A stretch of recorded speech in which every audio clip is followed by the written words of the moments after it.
नमस्कार बच्चों, स्वागत है आप सभी का जय भोली क्लासेस में।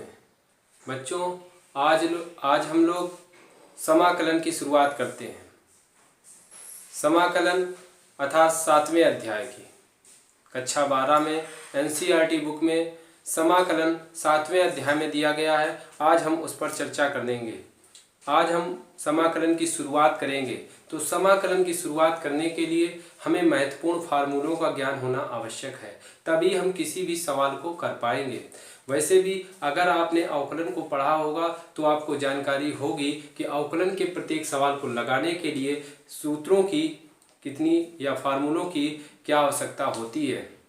जिस प्रकार से अवकलन के प्रत्येक सवाल को लगाने के लिए महत्वपूर्ण फार्मूलों की आवश्यकता होती है, महत्वपूर्ण सूत्रों की आवश्यकता होती है, उसी प्रकार से समाकलन के सवालों को लगाने के लिए महत्वपूर्ण फार्मूलों की आवश्यकता होती है। इसलिए आज हमने जो टॉपिक बनाया है या जो ये वीडियो बताने जा रहे हैं उसमें हम महत्वपूर्ण फार्मूलों के बारे में चर्चा करेंगे। सबसे पहले हम फार्मूले याद कर लेते हैं, उसके बाद हम एक एक प्रश्नावली को विधिवत ढंग से बताएंगे। चलिए शुरुआत करते हैं समाकलन के फार्मूलों की। समाकलन सबसे पहले आपको जानकारी होना चाहिए, समाकलन को हम इंग्लिश भाषा में इंटीग्रेशन या इंटीग्रल भी बोलते हैं। अब हम फार्मूला नंबर वन जो होता है integral x power n dx is equal to x power n plus 1 upon n plus 1 plus का c। अर्थात यदि कोई भी सवाल x की पावर n के रूप में दिया गया हो और उसके आगे इंटीग्रेशन का चिन्ह लगा हो, dx लिखा हो, तो हमें समझ जाना चाहिए कि इस सवाल का समाकलन करना है। तब आप फार्मूला लगाइएगा integral x power n dx बराबर x power n plus 1 upon n plus 1 plus का c।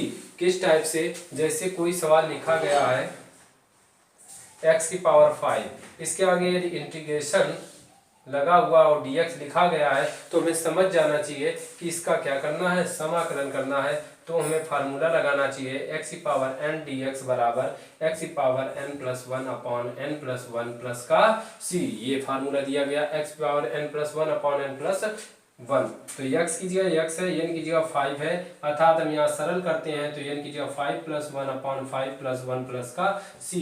x की पावर 5 1 6 बटे 5 1 6 प्लस का c, यही आपका आंसर होगा। लेकिन इस समय हम सवालों का जिक्र नहीं करेंगे, अब हम केवल फार्मूलों का जिक्र करते हैं, सवालों का जिक्र अगले वीडियो में करेंगे। चलते हैं। तो आपको समझ में आ गया होगा कि integral x power n dx is equal to formula क्या होता है, x power n plus 1 upon n plus 1 plus का c।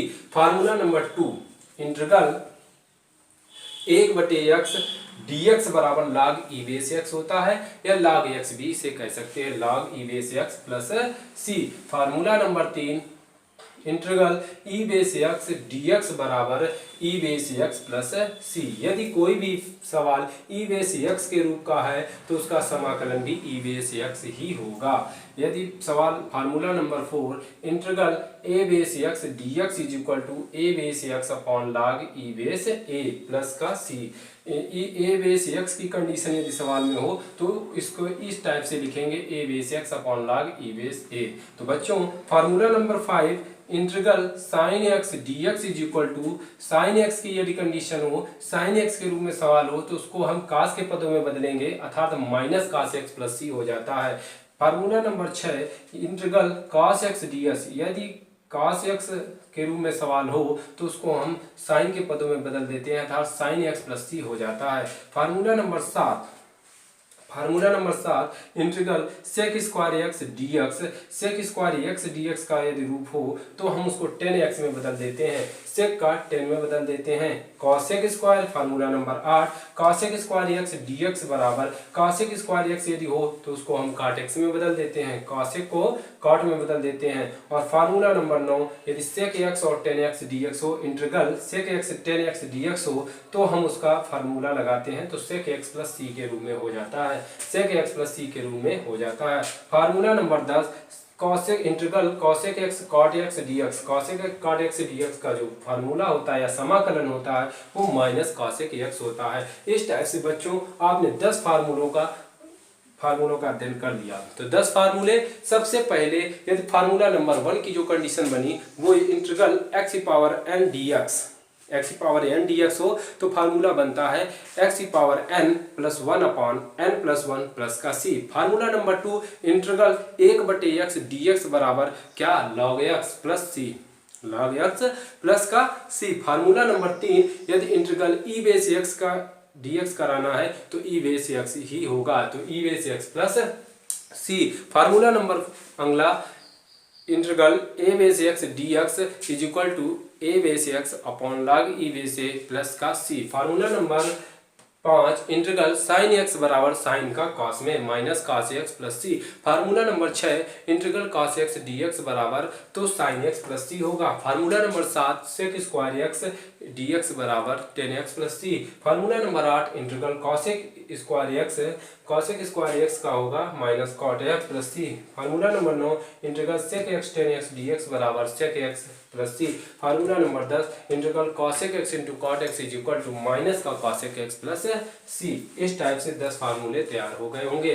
चलते हैं फार्मूला नंबर 11 की ओर। Integral 1/√1 minus x square dx तो फार्मूला बनता है sine inverse x plus c। यदि क्वेश्चन पूछा जाए integral 1/√1 minus x square dx तो sine inverse x plus c होता है। Formula number 12 integral 1/1 plus x square dx हो तो इसका फार्मूला बनता है tan inverse x plus c। 1/1 plus x square dx का फार्मूला बनता है tan inverse x plus c। Formula number 13 integral 1/x under x square minus 1 dx का formula बनता है sec inverse x plus c, sec inverse x plus c। Formula number 14 integral ax plus b की whole power n dx इस type की condition हो तब भी आप ax प्लस b की whole power n plus 1 upon n plus 1 और ये a गुणांक में लिख देते हैं। x की जो गुणा में हो वो कांस्टेंट संख्या होती है उसी को हम गुणांक में लिख देते हैं। अगला formula number 15 integral dx upon ax plus b बराबर तो इसका भी वही फार्मूला 1/x का log x होता है तो x की जगह कंडीशन दी गई है ax प्लस b और ये x के गुणांक में जो ये था वो 1/a के रूप में हो जाता है। अगला formula number 16 integral e base ax dx बराबर 1/a e base ax plus c। मतलब e बेस x का e बेस x था तो e बेस x हो गया, लेकिन जो ये x के गुणांक में ये था वो बटे में आ गया 1/a। अगला formula number 17 integral dx upon a square plus x square बराबर फार्मूला होता है 1/a tan inverse x upon a plus का c। इस टाइप से 17 फार्मूले आपको तैयार हो गए होंगे। इनका आप कई बार रिवीजन करिएगा बच्चों, क्योंकि बगैर फार्मूले के आप सवाल को नहीं लगा सकते हैं, लगाते भी हैं तो बहुत सी कठिनाइयों का सामना करना पड़ेगा। इसलिए 17 फार्मूले आप तैयार करिए। अब 18 number formula number 17 integral dx upon a square plus x square बराबर 1/a tan inverse x upon a plus का c। 17 नंबर फार्मूला है dx upon a square plus x square. तो जब condition a square plus x square की हो upon में तब इस टाइप से आप फार्मूला लगाएंगे 1/a tan inverse x upon a मतलब 10 के पदों में। और जब integral dx upon under root a square minus a square minus x square हो, जब रूट के अंदर हो a square minus x square तब साइन के पदों में सवाल चला जाता है sine inverse x upon a plus का c। Formula number 19 d 1/x under root x square minus a square dx बराबर 1/a sec inverse x upon a plus c। Formula number 20 integral 10x dx बराबर minus log mod cos x plus c।